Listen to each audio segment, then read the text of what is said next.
KPU pasal 03 Pak Ganjar dan Pak Mahfud sudah selesai. Dan nomornya adalah ya nggak kebaca Pak. Sebutin Pak.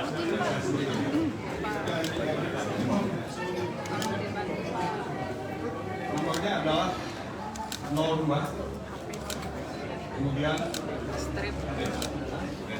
dash 03 garis miring AP3 dash S garis miring PAN titik MK kemudian garis miring 03 dan garis miring 2024. Jelas ya? Jelas. Nah, saudara-saudara sekalian, saya hanya ingin menyampaikan terima kasih kepada teman-teman di Mahkamah Konstitusi yang sudah menerima pendaftaran yang kami lakukan pada hari ini. Memang masih ada bukti-bukti yang belum ya kami ajukan, tapi malam ini insya Allah kita akan melengkapi bukti-bukti yang belum sempat ya kita binding ya, belum sempat kita bundel pada hari ini. Jadi insya Allah malam ini itu akan dilengkapi dan kita akan siap untuk bersidang pada jadwal yang ditentukan oleh MK.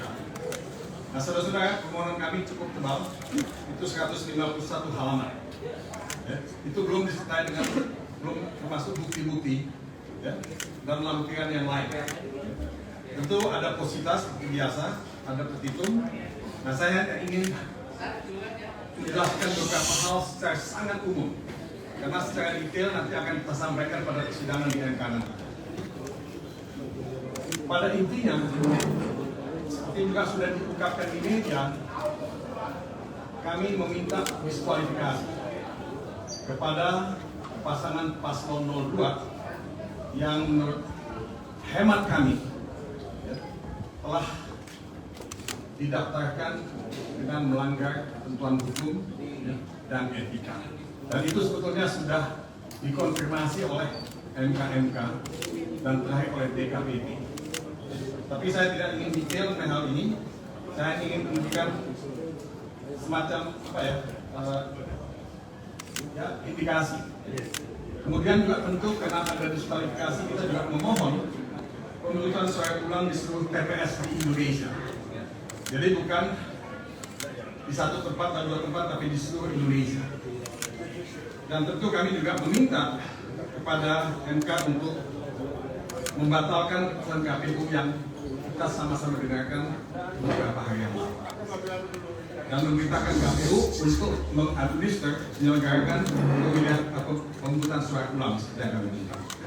Nah, saudara-saudara, ini intinya yang kami minta. Tapi saya ingin mengajak teman-teman untuk melihat apa sih sebetulnya persoalan yang kita hadapi. Ya, karena menurut saya kita dalam satu momen ya, yang sangat menentukan dalam kehidupan kita berbangsa dan bernegara ini. Kita ini mau membawa bangsa ini kemana? Kita ini mau membawa negara ini kemana? Demokrasi itu penting, supremasi hukum itu penting, konstitusi itu penting, dan kita tidak ingin itu diinjak-injak. Kita tidak ingin itu dilanggar. Ya?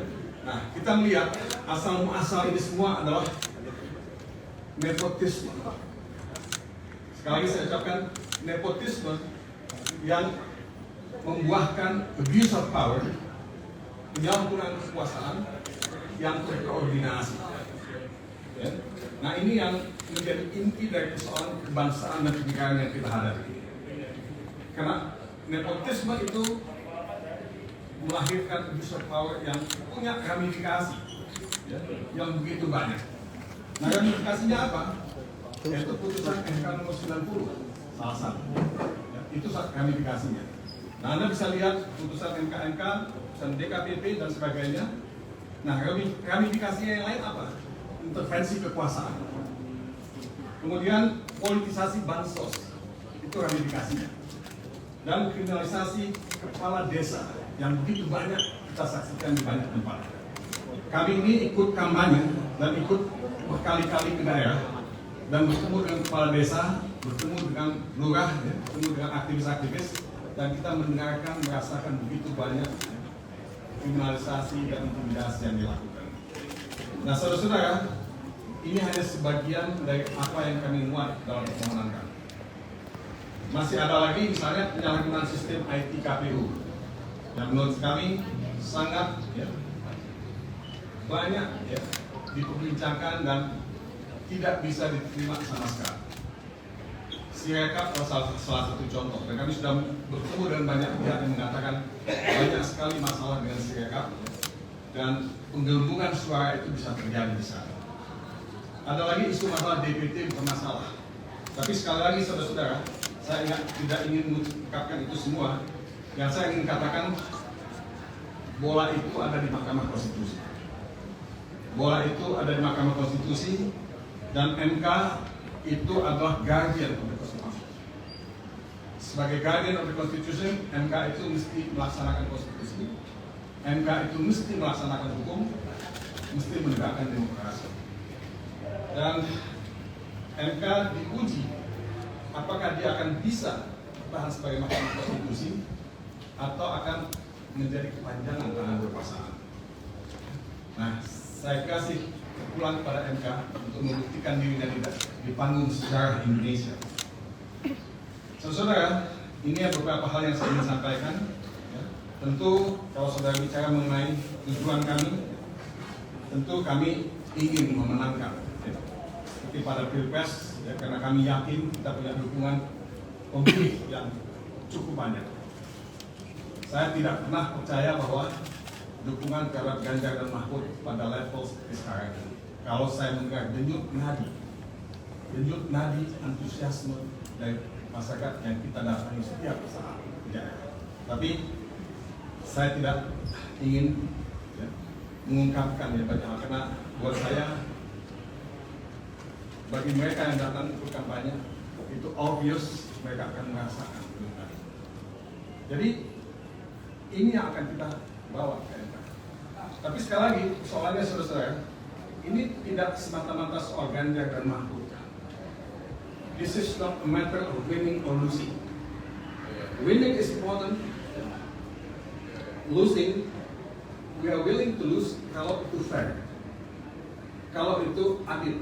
Karena asas pemilihan umum kita itu kan langsung umum, bebas, rahasia, jujur dan adil. We don't want to lose kalau itu tidak adil dan tidak fair. Jadi saudara-saudara, buat kami, taruhan yang paling besar dari apa yang kita lakukan di MK ini adalah bagaimana kita menyelamatkan demokrasi, bagaimana kita menyelamatkan masa depan negeri ini, bagaimana kita menyelamatkan Indonesia. Ini yang kita ingin lakukan. Karena semua kalian masih muda-muda, kalian punya masa depan. Dan apakah kalian mau masa depan yang tidak demokratis? Menurut saya tidak. Apakah kalian mau punya masa depan yang tidak ada supremasi hukum yang tidak? Jadi tantangan kita bersama-sama adalah membangun Indonesia yang lebih baik buat anak cucu kita. Mungkin saya berhenti sampai di sini, kita akan berbicara pengadilan, tapi sebelum saya menerima tanya jawab dari Anda, mungkin ada yang lain yang ingin menyampaikan. Oke, kalau itu kalau ada pertanyaan, 1, 2, 3, kita akan buka puasa ini. Tapi nggak apa-apa, 1 atau 2.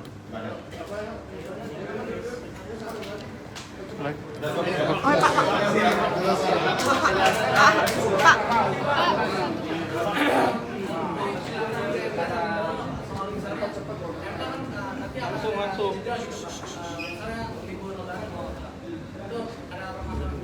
Saya kasih nggak ada masalah. Memang sudah ada jadwalnya pada MK ya. Saya sudah diberitahu bahwa putusan MK itu akan dibuat pada tanggal 22 April. Pada tanggal 27 itu sidang pertama, 27, 28, 29, 30, ada 31. Ya. Kemudian tanggal 1 ya. Setelah itu tanggal 16, 17, 18, dan setelah itu tanggal 22. Kalau saya tidak salah. Oke. Soal saksi Pak, saksi disiapkan dari mana saja, dan sebelumnya kan di Konfes juga Bapak sempat menyebutkan kalau ada intimidasi kepada saksi-saksi. Nah, bagaimana dari tim Ganjar Mahfud ini mungkin menyiapkan perlindungan untuk para saksinya kayak gitu Pak? Saksi itu kita dapat dari banyak daerah. Jumlahnya itu mungkin sekitar 30. dan ahli kita ada sekitar 10. Jadi ya, kalau Anda tanya bagaimana melindungi saksi-saksi, ya tentu tugas kita semua, terutama aparat keamanan untuk melindungi saksi-saksi, karena saksi-saksi tidak boleh diintimidasi, tidak boleh ditekan. Dan saya minta semua pihak untuk tidak sama melindungi saksi. Kami akan menjaga saksi kami tentunya, tapi siapapun tidak boleh. Bang, tapi jadi Kapolda nggak bang? Atau aduh, 30 saksi itu dari siapa? Dari mana?